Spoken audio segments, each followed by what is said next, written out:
అందరికీ నమస్తే. నాతో స్పెషల్ గెస్ట్ పొలిటికల్ అనలిస్ట్, సామాజిక విశ్లేషకులు వి ప్రకాష్ అన్న ఉన్నారు. ఎమ్మెల్యే ఇంటి మీద ఎమ్మెల్యే దాడి చేయడం ఏంది, కాంగ్రెస్లో ఏరిన ప్రతిపక్ష ఎమ్మెల్యేకు ప్రధాన ప్రతిపక్ష పార్టీకి ఇవ్వాల్సిన పబ్లిక్ అకౌంట్స్ కమిటీ చైర్మన్ ఇవ్వడం ఏంది, అసలు ఈ కోర్టు తీర్పులు, ఎమ్మెల్యేలు, దీని మీద మాట్లాడదాం. నమస్తే అన్న. నమస్తే సార్. ఏం చెప్తారన్న, ఎమ్మెల్యే ఇంటి మీద ఇంకొక ఎమ్మెల్యే దాడి ఎప్పుడు చూడము మనం ఇట్లాంటివి. అదే మన తెలంగాణలో అసలే చూడము. కౌశిక్ రెడ్డి ఇంటి పైన గాంధీ ఒక పెద్ద బెటాలియన్ వేసుకొని పోయి కోడిగుడ్లు, టమాటాలు, రాళ్ళు వేసి అవి అన్ని బలగొట్టేసిన రద్దాలు. ఏం చెప్తారు దీని గురించి? అంటే ఈ కల్చర్ మనది కాదు. ఇది ఆంధ్ర నాయకులు గతంలో చాలాసార్లు ఇట్లాంటివి చేశారు. సందర్భం లేకుండా వ్యక్తిగత దూషణలకు పాల్పడి ఒకరి మీద ఒకరి రకంగా చేసుకోవడం అనేది కరెక్ట్ కాదు.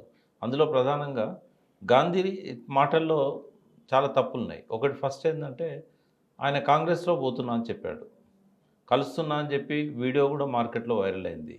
తర్వాత ఆయన ఏం చేసిండు, పబ్లిక్ అకౌంట్ చైర్మన్ ఇవ్వగానే కండువ కప్పుకొని కూడా ఇది నా గుడి కండువ, నేను కాంగ్రెస్లో పోలేదు, నేను ఇంకా టీఆర్ఎస్ఏ అని చెప్పాడు. ఒకవేళ టీఆర్ఎస్ఏ అయితే కౌశిక్ రెడ్డి అన్నదాని తప్పేమున్నది? నీ ఇంటికి వస్తాము, నీ కండువ వేస్తాము, నీ ఇంటి మీద టీఆర్ఎస్ జెండా ఎగరేసి పోతామని చెప్పిండు. అన్నప్పుడు వెల్కమ్ చేయాలి, ఎందుకంటే నువ్వు టీఆర్ఎస్ కదా. టెక్నికల్గానైతే టీఆర్ఎస్ఏ, ఆయన బీఆర్ఎస్ఏ ఉన్నాడు ఇప్పుడు టెక్నికల్గా. మరి అటువంటిప్పుడు వెల్కమ్ చేయాలి. కానీ ఈ పరస్పర దాడులకు పాల్గొనే విధంగా, పరుష పదాలతోని అవమానపరిచే విధంగా, మంది మార్బలాన్ని వేసుకొని ఒక గుండాగిరి ఇంటి మీదకి వచ్చి చేయడం అనేది ఏదైతే ఉన్నదో అది కరెక్ట్ కాదు. అది దిగజారుతున్న విలువలకు అదొక సంకేతంగా ఉంటుంది. అది గాంధీ మొదటి నుంచి కూడా నాన్ కాంట్రవర్షియల్ ఉండేవాడు. ఆయన విద్యార్థి రాజకీయాల్లో కూడా మాతో పాటు పనిచేశాడు. అటువంటి వ్యక్తి ఇవాళ ఈ రకంగా చేయడం అనేది ఆయనకు మచ్చదిస్తుంది. అది రాజకీయాలు అంటేనే ఒక అసహ్యాన్ని, ఏయ భావాన్ని ప్రజల్లో కలిగిస్తుంది. ఇక్కడ రేవంత్ రెడ్డి సర్కార్ది కూడా తప్పు ఉంది. కౌశిక్ రెడ్డినేమో హౌస్ అరెస్ట్ చేస్తారు, గాంధీని బయటకు ఎట్లా రానిచ్చారు? ఆయన కూడా సవాల్ చేశాడు కదా, నువ్వు రాకపోతే 1 అవర్లో నేను మీ ఇంటికి వస్తాను అని చెప్పాడు. అవును, ముందే ఈయన రానియలేదు. ఈయనను హౌస్ అరెస్ట్ చేయకపోతే ఈయన పోయేటోడు కదా, వాళ్ళ ఇంటికి పోయేటోడు. ఈయన ఎట్లా జరిగేదో, ఎందుకంటే ఈయన మా పార్టీ ఎమ్మెల్యే కాబట్టి నేను ఆయనను కండువా ఇచ్చి ఆహ్వానిస్తా అని చెప్పి అన్నాడు. మరి అటువంటిప్పుడు ఆయనను ఆపాల్సి ఉండే, ఆయనను కూడా గాంధీని కూడా ఆపాల్సి ఉండే. ఈయనను ఆపినప్పుడు ఆయనను ఆపాలి. బట్ సర్కార్ ఏం చేసింది, ఆయన ఇంటి మీదనేమో పోలీసులను ఫోర్స్ను పెట్టి బయటికి రాకుండా ఆపి గాంధీకి పోలీసులను ఎంబడించి పంపించింది. ఇక్కడ వచ్చిన తర్వాత పోలీసుల ముందే ఈ దాడి జరిగింది. ఆయన నిలువరించలేకపోయారు, రాకుండా ఆపలేకపోయారు. అంటే ఇది పరోక్షంగా కాంగ్రెస్ సర్కార్ మద్దతుతోని గాంధీ ఈ దాడి చేశాడు అనేది ఇక్కడ ఎస్టాబ్లిష్. ఇప్పుడు కాంగ్రెస్లో చేరినట్టు మీరు అన్నట్టుగా కండువాలు వచ్చినాయి, కండువాలు కప్పుకున్న ఫోటోలు వచ్చినాయి, ఈయన మాట్లాడిన ప్రెస్ మీట్స్ వచ్చినాయి. కాంగ్రెస్లో చేరిన మా వాళ్ళందరూ చేరుతున్నారు, మా కాన్స్టిట్యూన్సీ డెవలప్మెంట్ కోసం ఇట్లాంటి మాటలు మాట్లాడారు. కానీ టెక్నికల్గా చూస్తే ఆయన బీఆర్ఎస్. అవును, అసెంబ్లీ లెక్కల్లో బీఆర్ఎస్. అవును. ఇప్పుడు అసెంబ్లీలో పిఎస్సీ చైర్మన్ అందుకే ఇచ్చినామంటున్నారు వాళ్ళు. అంటే అసెంబ్లీలో పిఎస్సీ చైర్మన్ ఇవ్వడానికి ఒక సాంప్రదాయం ఉన్నది. ఆ సాంప్రదాయాన్ని రేవంత్ రెడ్డి మంట కలిపాడు. నెంబర్ 1 ఏంటంటే నామినేషన్స్. ఇప్పుడు అక్కడ 13 మంది సపోర్ట్ చేస్తూ ఆల్రెడీ హరీష్ రావు నామినేషన్ అన్నది ఆడ.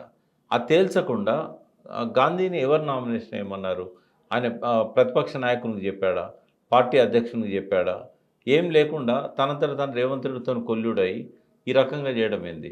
ఇక్కడ ఇంకొక రహస్యం చెప్తాను మీకు. ఇదేంటంటే దీని వెనకాల తెర వెనుక ఏం జరుగుతున్నది అనేది కూడా మనం తెలుసుకోవాలి. గాంధీ పార్టీ మారాలనుకుంటే బిగినింగ్లోనే పోయేవాడు. ఓకే, వెరీ బిగినింగ్లో పోయేవాడు. ఎందుకంటే రేవంత్ రెడ్డికి వెనకాల చంద్రబాబు ఉన్నాడు. చంద్రబాబు వీళ్ళకు రాజకీయ గురువు. అప్పుడు పోయేవాడు. ఒకవేళ అప్పుడు పోకపోయినా చంద్రబాబు ముఖ్యమంత్రి అయిన తర్వాత ఇక్కడికి వచ్చినప్పుడు మర్యాద కోసం కలిశారు వీళ్ళు. అవును, కలిసిన తర్వాత కలిసిన తర్వాతనే పోలే. కలిసిన తర్వాత కలిసిన తర్వాత పోయింది ఎవరు? ఆ బ్యాచ్లో రాజేంద్ర నగర్ ఎమ్మెల్యే ప్రకాష్ గౌడ్ పోయాడు. మరి ప్రకాష్ గౌడ్ పోయినప్పుడే పోవాలి. ఎందుకు పోలేదు అంటే ఆయన కేసీఆర్ని కలిసిండు. ఆ టైంలో కేసీఆర్తోనే ఉంటానని చెప్పిండు. ఆయన కొంత లాయల్టీ చూపెట్టిండు. ఆల్రెడీ బీఆర్ఎస్ హైకోర్టుకు పోయింది వీళ్ళ మీద డిస్క్వాలిఫికేషన్కి. ఆల్రెడీ 4 months పెట్టి డెడ్ లైన్ పెట్టిండు. వీళ్ళు మళ్ళీ నేను బీఆర్ఎస్లో ఉన్నా అని చెప్పిపోయి వీళ్ళు కండవాలు కప్పి ఇదంతా రెచ్చగొట్టినట్టు మమ్మల్ని గాంధీ అంటున్నాడు, మమ్మల్ని రెచ్చగొట్టిండు పాడి కౌశిక్ రెడ్డి అని. పాడి కౌశిక్ రెడ్డి అన్న దానిలో ఒక్క అభ్యంతరకరమైనది ఉన్నది. ఏంది చీరే గాజులు పంపిస్తామని అన్నాడు కదా, అది మహిళలను అవమానపరిచేది. ఆయన దాన్ని విత్డ్రా చేసుకోవాలి, ఉపసంహరించుకోవాలి. అదొక్కటి తప్ప మిగతా అదేది తప్పు కాదు. ఎందుకంటే నువ్వు టీఆర్ఎస్ ఉన్నా అన్నావు కదా, మేము మీ ఇంటికి వస్తాం, నీకు కండువా కప్పుతాం, మీ ఇంటి మీద బీఆర్ఎస్ జెండా ఎగరేస్తాం, తప్పేముంది అని అసభ్యకరంగా ఆయన అన్నాడు. ఆయనను మీరు మా పార్టీ మెంబర్ అంటున్నారు కదా, మా పార్టీలో ఉన్నామంటాను కదా, రేపు ఉంది కదా, రేపు మలుగురు పెట్టింది కదా. అవును, రేపు మళ్ళీ ఇంటికి వద్దాం అందరం షంబీపూర్ రాజు దగ్గర నుంచి వాళ్ళ ఇంటి దగ్గర నుంచి ర్యాలీగా బయలుదేరి గాంధీ ఇంటికి వస్తాం, ఆయన బీఆర్ఎస్ అంటాడు కాబట్టి మా పార్టీ ఎమ్మెల్యే కాబట్టి కండవ కప్పుతాం అని అంటున్నాడు. అంటే ఇక్కడ ఏంటంటే యాంటీ డిఫెక్షన్ లా అనేది ఏదైతే ఉన్నదో అది ఖచ్చితంగా వైలేట్ చేశారు ఈ బీఆర్ఎస్ ఎమ్మెల్యేలు ఎవరైతే పోయారో. దానం నాగేందర్ అయితే నేరుగా ఎంపీకి నామినేషన్ చేశాడు కాబట్టి ఆయన రాజీనామా చేయడం శ్రేయస్కరం. స్పీకరో లేకపోతే హైకోర్టు డిస్క్వాలిఫై చేసేదాకా వెయిట్ చేయకుండా గణేష్ అనే ఖైరతాబాద్లో గణేష్ నడుస్తుంది కాబట్టి గణేష్ నిమజ్జనం అయిన తర్వాత ఆయన రాజీనామా చేయడం అనేది ఆయనకు మంచిది, ఆ పార్టీకి మంచిది. గాంధీ ఇంతగానం అంటే గాంధీ నేను కూడా ఎప్పుడు అట్లా చూడలేదు. కొంత గాంధీ అంటే గాంధీ లాగానే ఉంటాడేమో అనుకున్నాం. కాకపోతే ఈరోజు లాభాష మాట్లాడిండు చాలా ఏదో గాంధీ గాడ్సే నరసింహనాయుడు సినిమాలో బాలకృష్ణ లాగా ఇట్లా తిప్పుకుంటూ పోయినరు, కత్తులు తిప్పుకుంటూ పోయినట్టు పోయినరు ఇంటికి. గాంధీ గాడ్సే. ఈ హైకోర్టు ప్రెషర్ ఇట్లాంటిది మనం ఉండొచ్చా? హైకోర్టు 4 వారాల టైం పెట్టింది, ఈ 10 మంది ఎమ్మెల్యేల పరిస్థితి అర్థమైతే లేదు. డిస్క్వాలిఫై చేస్తాడు, కాకపోతే ఇంత తొందరగా జరగదు. ఎందుకంటే కట్ ఆఫ్ డేట్ పెట్టలేదు హైకోర్టు. హైకోర్టు ఇచ్చిన తీర్పు ఏంటంటే షెడ్యూల్ను ప్రకటించండి అన్నారు. 4 వీక్స్ 4 వీక్స్ లోపల షెడ్యూల్ను ఖరారు చేయండి అన్నారు. కానీ నిర్ణయం తీసుకోవడానికి 4 వీక్స్ పెట్టలేదు, డేట్ కూడా పెట్టలేదు. కాబట్టి సాగదీస్తాడు ప్రసాదరావు గారు, స్పీకర్ ఎవరైతే ఉన్నారో దాన్ని కొంతకాలం సాగదీస్తాడు. ముఖ్యమంత్రి గారి ఇన్ఫ్లుయెన్స్ ఉంటుంది ఎత్తలేదన్న, స్పీకర్ మీద ఒత్తిడి ఉంటుంది, కొంతకాలం సాగదీస్తాడు. సాగదీసిన తర్వాత ఇప్పుడు ఎట్లయితే రాజశేఖర రెడ్డి గవర్నమెంట్లో కిరణ్ కుమార్ రెడ్డి స్పీకర్ ఉన్నప్పుడు డిస్క్వాలిఫై చేశాడు. ఎప్పుడు చేశాడు? ఎలక్షన్ల కంటే 3 నెలల ముందు చేశాడు, మందాడు సత్యనారాయణ రెడ్డి వీళ్ళందరినీ. మళ్ళీ ఎలక్షన్ ఉండడానికి అవకాశం లేదు. అట్లాంటిది ఏదో జరగబోతుంది అంతే. మళ్ళీ వీళ్ళు పోటీ చేస్తే గెలుస్తామనే నమ్మకం వాళ్ళకు లేదు, రేవంత్ రెడ్డికి కూడా లేదు. ఎందుకు ఇప్పుడు గాంధీ జస్ట్ నిన్న సాయంత్రం రేవంత్ రెడ్డి కలిసిండ్రు, పిఎస్సి చైర్మన్ ఇచ్చిన తర్వాత మర్యాదపూర్వకంగా కలిసిండ్రు. ఎందుకు వీళ్ళని ప్రొటెక్ట్ చేయలేకపోతుండ్రు రేవంత్ రెడ్డి? ఈ 10 మంది ఎమ్మెల్యేలను ఎందుకు ప్రొటెక్ట్ చేసే పరిస్థితిలో లేడు? చేస్తున్నాడు కదా, చేయకపోతే ఇట్లెందుకు అవుతుంది? నిన్న కౌశిక్ రెడ్డిని అరెస్ట్ చేస్తారు, గాంధీని ఫ్రీగా వదిలిపెడతారా? ప్రొటెక్ట్ చేయకపోతే గాంధీని ఎందుకు అరెస్ట్ చేయలేదు? ప్రభుత్వ పరంగా చేయొచ్చు కానీ వాళ్ళ ఎమ్మెల్యే పదవి కాపాడాలి వాళ్ళని.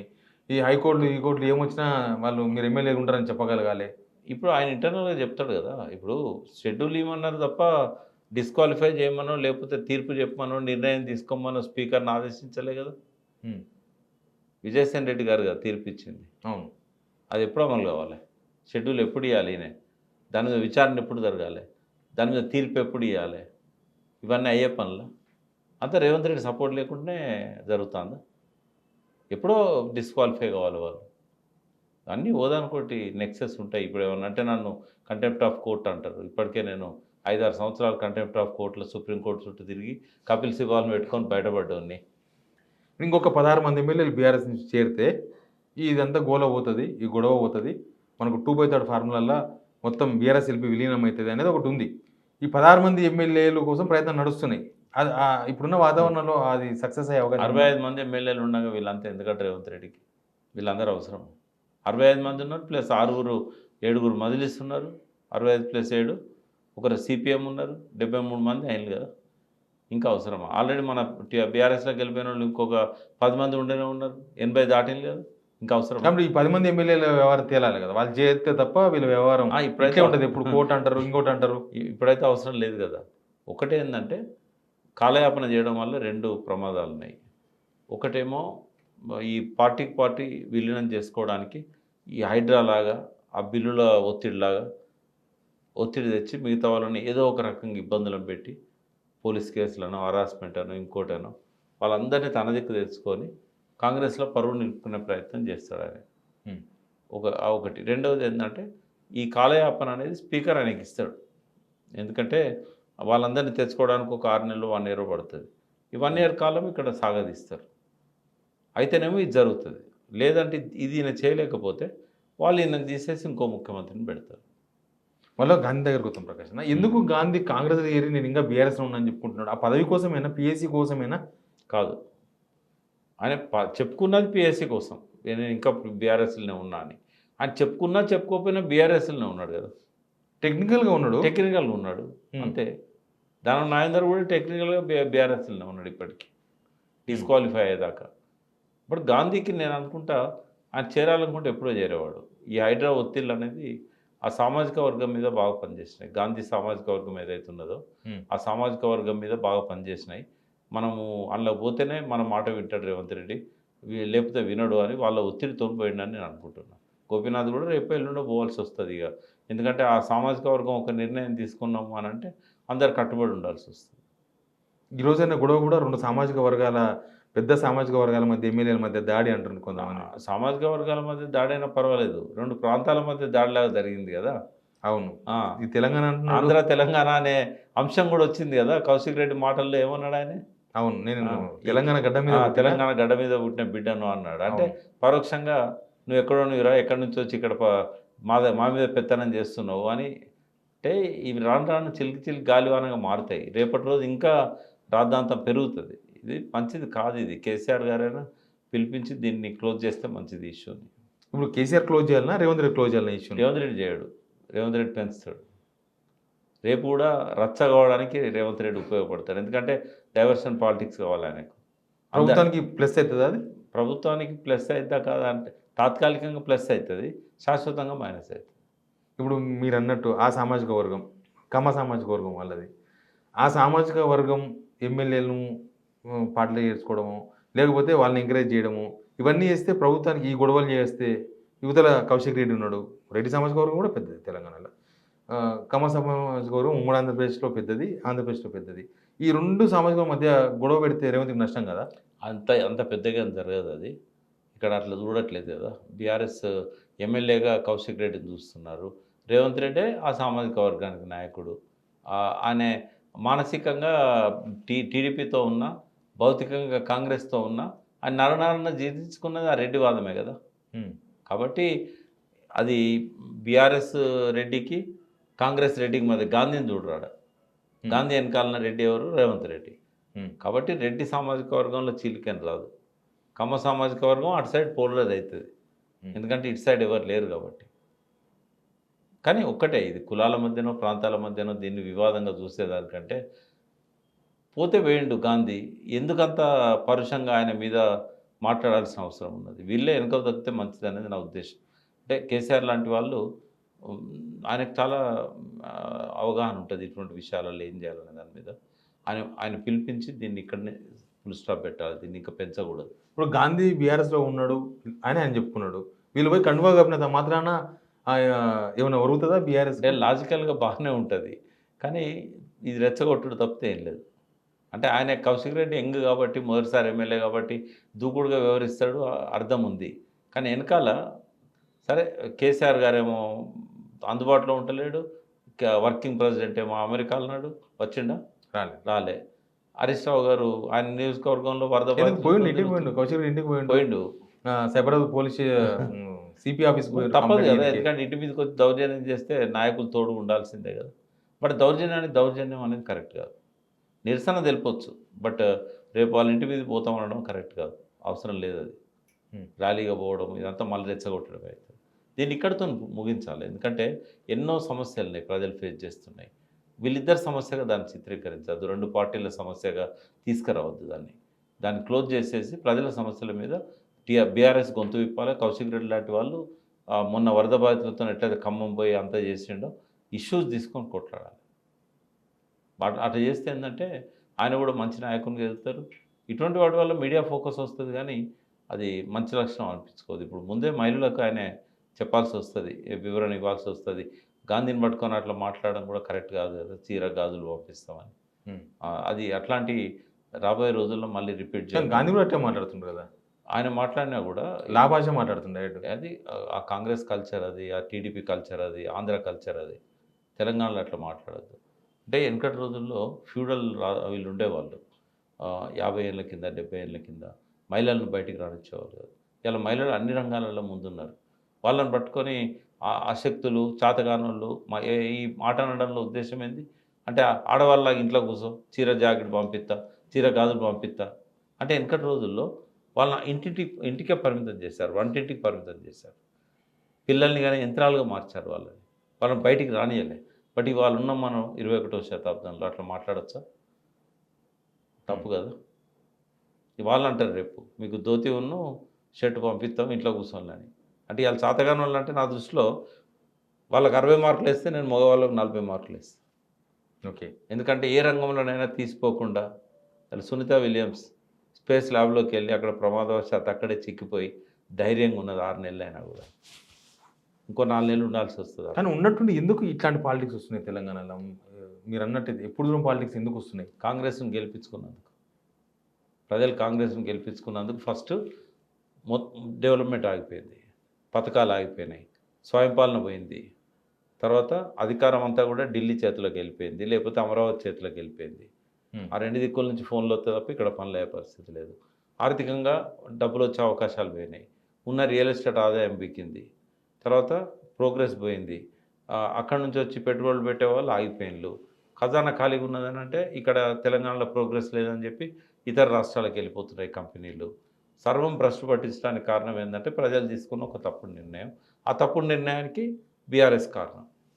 కానీ కమ్మ సమాజం సంబంధించిన ఎమ్మెల్యే పైన బీఆర్ఎస్ ఇట్లా మాట్లాడితే అవతల చంద్రబాబు నాయుడు ఒప్పుకుంటారా? లేకపోతే ఆ సామాజిక వర్గం అంతా ఒకటై ఉంటుందని చెప్తున్నారు కదా. ఇప్పుడు ఏమి ఎన్నికలు లేవు కదా. ఎలక్షన్లు వచ్చినప్పుడు ఇవన్నీ ఆలోచిస్తారు. ఇప్పుడు ఏమి ఎన్నికలు లేవు కదా. కాకపోతే వైరుధ్యాన్ని ఆపాలని నేను చెప్తున్నాను. కేసీఆర్ గారు, హరీష్ రావు కానీ కౌశిక్ రెడ్డిని వెనక్కి లాగి రేపటి ర్యాలీ వద్దని చెప్పాలి. దానివల్ల ఇంకా వైషమ్యాలు పెరుగుతాయి. అది జరిగింది చాలు ఇప్పటివరకు. వాళ్ళ విచక్షణకు వదిలేయాలి. కాంగ్రెస్ను ప్రభుత్వాన్ని దీనిలో తీసుకురావాలి తప్ప ఒక్క గాంధీని ముందు పెట్టి ఏదో గాంధీ మీదనో గాంధీ వెనకాలన ఆ లంపెన్ గ్యాంగ్ ఏదైతే వచ్చిందో వాళ్ళు కాదు టార్గెట్. దీన్ని ఎంకరేజ్ చేస్తున్నారు రేవంత్ రెడ్డి టార్గెట్. అట్లా దూరదృష్టితో ఆలోచించి ఈ తాత్కాలిక ఆవేశాలకు ఫుల్ స్టాప్ పెట్టాల్సిన బాధ్యత కేసీఆర్ మీద ఉంటుంది. రేవంత్ రెడ్డి చేయడు, అది ఇంకా రెచ్చగొడతాడు. కాబట్టి ఆ సామాజిక వర్గాన్ని అంతా ఉసుగొలుపుతాడు కౌశిక్ రెడ్డి మీదకి, బీఆర్ఎస్ మీదకి. దాన్ని రెడ్ల తగాదాగా తీసుకురాడు.